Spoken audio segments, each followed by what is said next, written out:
Yeah. Welcome back to Morning Joe. We're here in Washington, 25 past the hour. Here with us now on the set in Washington, Democratic Senator Chuck Schumer of New York, also former White House press secretary under President Clinton and contributing editor to Vanity Fair, Dee Dee Myers, and historian Craig Shirley, who's the author of Rendezvous with Destiny, Ronald Reagan and the Campaign That Changed America. Great to have you on this morning to talk about everything that's going on, Craig. And Senator Schumer, we read part of your opinion piece this morning talking about how the gun lobby in part is powered by paranoia and other things that may lead to a little bit of a clash over these issues, which we'll get to in a second, because that seems to me, Craig, to be concerning, because we've reached out to talk to a bunch of leading Republicans, even just behind the scenes, to talk, to get a sense of how they're feeling in all this, because we can't get anybody on the air. Right. And some of them are not available to talk until Friday. And I'm doing the math in my mind here, and I'm thinking, could they be waiting for the NRA? Yeah, sure. Well, my God, are you serious? And isn't there a moment where you've got to just step out and lead and not wait for some, Well, but there have been some people who stepped out. Joe stepped out. Other people have stepped out. Okay, besides Joe, who? Well, Scarborough's Republican, conservative. Give me a Republican. Well, I think that there's probably a lot of conversation. I'm not going to name names right here, but I'm sure there's a lot of conversation going on all over this country right now among conservative Republicans. I think the senator's piece was very instructive as far as what is accomplished and what can be done. I would say that one thing is that if I was going to give strategic advice to Democrats and liberals, is attacking conservatives and Republicans and supporters of the Second Amendment is not the way to get things done. Right. If you want to truly get things done, you're going to have to reach across the aisle and find, the tired old phrase common ground, but you're really going to have to find that. If this administration and Democrats and liberals want to get things done, that's what they're going to have to do. Senator Schumer, it's an awkward moment, to say the least, I think, for Republicans on these issues. And is there a risk of sort of trying to ram this down their throats to the point where it's not fair? We won't pass anything because the House is Republican-controlled. And in all fairness, there have been a good number of Democrats that are as pro-gun as many Republicans. This was not it's a little bit more of it's a party issue in some ways, but it's also a geographic issue, middle of the country and cultural issue. And what I've tried to do is say to my fellow progressives, there's a common ground here. I do this at gun clubs in upstate New York. I say, look, I believe you have a right to bear arms, and I understand that you resent some on the left who say the First, Third, Fourth, Fifth, and Sixth Amendments should be seen as expansively as possible, but the Second Amendment should just be seen through the pinhole of militias. It's the National Guard. Right. But then, once that is admitted, the gun owner, pro-gun people should admit that no amendment is absolute. We love the First Amendment, but you can't falsely scream fire in a crowded theater. We have anti-child pornography laws, and limits, like the Brady Law, make sense. And I think there can be a middle ground here. Yeah. What's happened is the extremists in the gun movement use, first, some for their own purposes. This is how they raise money. Chuck Schumer's going to take away your gun, the hunting rifle your Uncle Willie gave you when you were 10 years old. But they also use the fact that some say we should ban guns, that the Second Amendment doesn't have a place in the Constitution. And if we can come together and say, look, there's a right to bear arms, it's constitutional, it's a way of life. In many parts of the country, I went hunting with Ben Nelson, and I actually, saw that it was sort of like playing basketball in my Brooklyn street corner. It was the same type of thing. If we can admit that, and they can say, well, okay, we're not afraid now. We're not paranoid that you're going to take away our guns. We could come together. Okay. That's the only way we'll get this done. So, Dee Dee Myers, how does the White House finesse this situation and actually try and get something done? Because you could, at this point, really corner some of the gun enthusiasts and the extreme right on this. But well, I think, is that the way to go? I think you have to build a coalition, right? And it has to include not just Democrats and people who always have some skepticism about the availability of guns, but law enforcement and business leaders and others, because this is an economic issue and a business issue as well as a moral issue and a public safety issue. And then hopefully you got to bring some Republicans on, or at least some pro-gun Democrats. In the from 1989 to 1994, when the last assault weapons ban was being fought over, it was so helpful to have Dennis DeConcini, right? A pro-gun senator from Arizona. You're going to need some out there that the gun enthusiasts trust to protect their interests. police. And the police. And Senator Biden in the 90s. Well, I'll tell you, Joe Manchin, who is probably the most pro-gun Democrat from a pro-gun state. We remember the ad, right? Yeah, and he did a very courageous thing, but he makes a point that some of my Republican colleagues have talked to me about, and I think that those on the pro-gun movement would find, said, don't just single out guns. There are other causes for this. We don't deal with mental illness properly. Right. There's loads of violence in video games and things like that. This is definitely a 3- or 4-pronged problem. And if you did 3 or 4 prongs, including guns, and making sure things like assault weapons and 10-round clips, you do those kinds of things, I think that those in the pro-gun movement would find that both Democrat and Republican more acceptable. Right. Okay, Craig, let me read from the New York Times back in 1991, Why I'm for the Brady Bill. By Ronald Reagan. By Ronald Reagan. Yes. Anniversary is a word we usually associate with happy events that we like to remember. Birthdays, weddings, the first job. March 30th, however, marks an anniversary I would just as soon forget, but cannot. It was on that day 10 years ago that a deranged young man standing among reporters and photographers shot a policeman, a Secret Service agent, my press secretary, and me on a Washington sidewalk. This nightmare might never have happened if legislation that is before Congress now, the Brady Bill, had been law back in 1981. And just a side note, I actually worked at St. Elizabeth's, handling John Hinckley, among others, who were in there for similar reasons. What he was referring to were the devastator bullets that Hinckley used that day, which were subsequently banned by the federal government. Reagan actually supported gun control 3 times in his public career, once as governor and twice as president.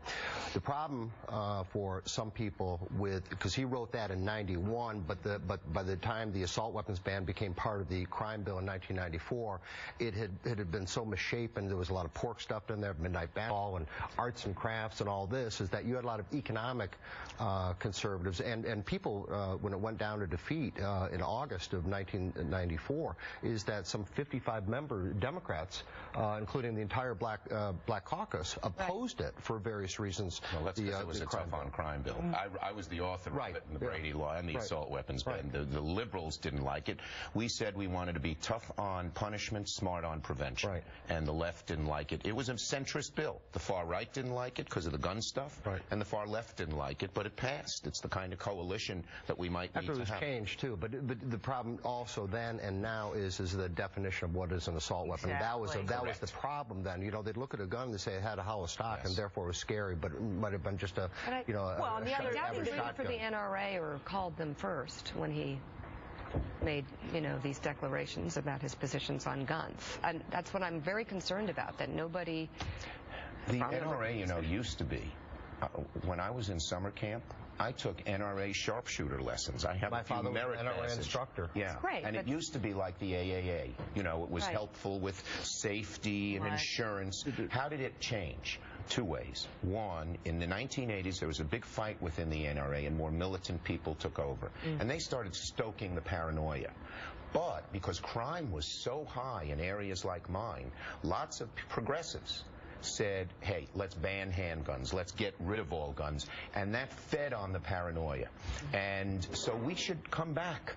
We should come back and say, we're not going to take away your gun if you're a law-abiding citizen. The Second Amendment is as important as the First, but you have to admit no amendment's absolute, like the NRA's position is today. There are so many cross-cultural rifts in this issue, and so that's why I think that the way to get everybody talking is to get everything on the table. When Reagan signed the cooling-off period as governor, is that the Black Panthers actually marched Sacramento armed with their guns because they were protesting it. So there's a lot of nuances to this issue. That's why you got to put everything out there. Dee Dee, real quick, and then Mark Halperman in New York. Well, Mayor Bloomberg has been saying that he thinks the NRA's power is overstated at this point, that they've lost some battles in legislative races. I was just wondering if you agree with that. I think they still are very powerful, because here's what happened, and it may change now. When I go to street fairs, even on Long Island, and I'll see 1,000 people, 2 or 3 will say, Chuck, I don't like you. You wrote the Brady Law. You're for the assault weapons ban. No one will come to me and say support gun control. Whereas 20 years ago, everyone did. Why? Because crime was rampant. And so the broad middle was for gun control and was enough to counter the NRA.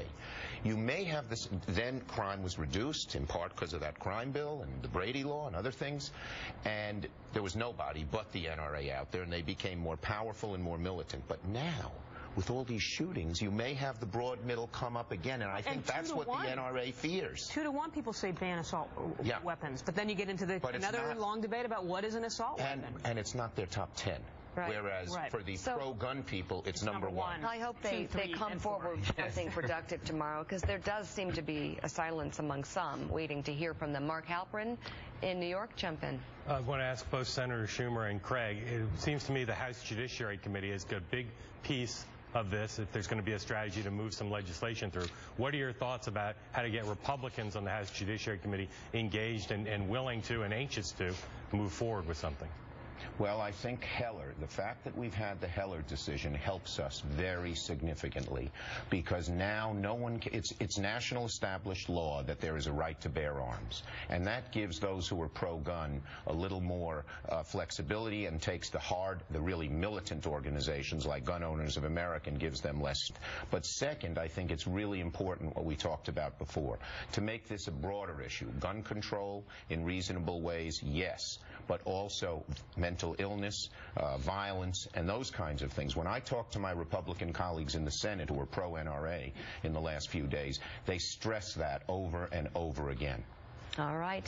Senator Chuck Schumer, Dee Dee Myers, Craig Shirley, thank you so much. This Sunday on Meet the Press, David Gregory has an exclusive interview with the Executive Vice President and CEO of the National Rifle Association, Wayne LaPierre. Look forward to that. Senator, again, thanks. And Dee Dee, we'll see you soon. Actually, stay with us, and Craig, stay with us if you can. Sure. I know the senator has to run. We'll be right back with much more Morning Joe.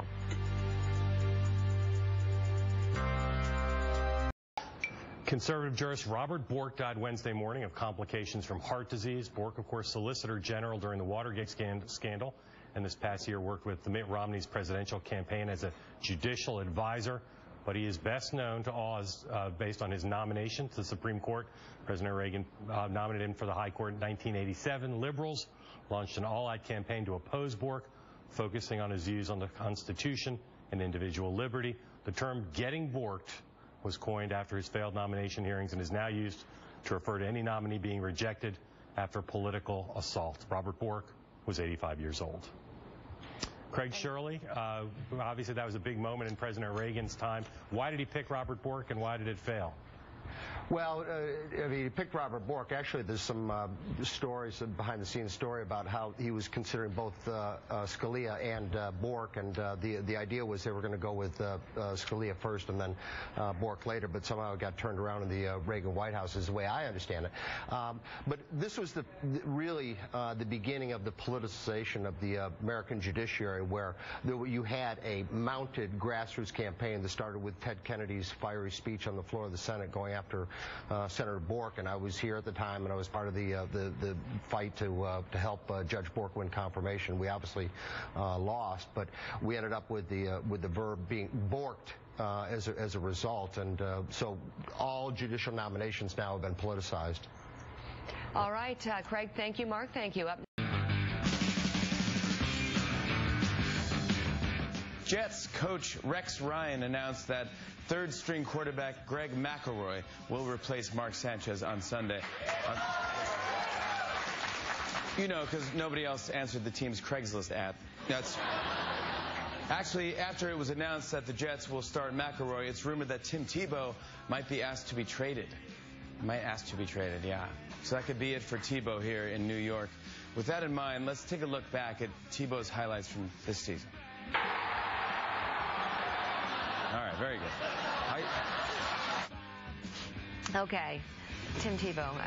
Somebody said people want to have dinner with him. Was that you? No, I don't want to have dinner with Tim Tebow. Oh, it's Jim Bentheim. Oh, here we go again. We're getting confused with Jim again? Yes. I guess it'd be fine to have dinner. I think it'd be so boring. Dinner with the coach. You think it'd be boring? Yeah. It was a poll? Seems nice, but whatever. I don't know. I'd rather have dinner with Sanchez, I think. Maybe not. I can't think of one of them I'd want to have dinner. Is that bad? Joe Namath. Joe Namath? I'd rather have dinner with Joe Namath. Okay. You know, Bart Starr was my quarterback growing up. Let's go to business before the bell with CNBC's Brian Shack. Brian. You know, guys, just to add to the Tebow thing, you know, there's a lot of people talking that they don't want to start Tim Tebow because it'll be embarrassing if he actually plays well. It would be mud on everybody's face. So I don't think he's going to see the light of day here, because if he played well, Rex Ryan would look like a real... Yeah, okay. Yeah, let's go to the market. That, yes, that. Okay, business... Time now for what we learned today. Halpern, you're part of this. What'd you learn? I think if there's going to be legislative action in the wake of the tragedy in Newtown, it's going to involve some pretty cagey legislative strategy by Joe Biden and Chuck Schumer. Sam Stein? I agree with that entirely. And then on a lighter note, I learned that even when I'm not on set, Joe thinks I am on set. And you're that makes me ubiquitous. happy, I think. Yeah, I think so. Or he's losing it. Yeah, maybe Dee Dee Myers. I'm sorry, Mika. I learned that you keep a copy of Joe's identification because he so often appears without it. He's befuddled, and he doesn't know where Sam Stein is. My God, poor women Joe. really should rule the world. Oh, no, we do. Yeah. You know, it's just a matter of time. Craig Shirley. I learned that Dee Dee's daughter might be a future Reaganite. There you go. I do worry about it sometimes. I'm concerned I have a Republican among my batch. Yeah. I'm serious. One of my daughters, selfish, loves money. What are you going to do? Ooh, and you're hanging in front of the house. Yeah. Exactly. If it's way too early, it's Morning Joe, but now it's time for Chuck Todd and the Daily Rundown.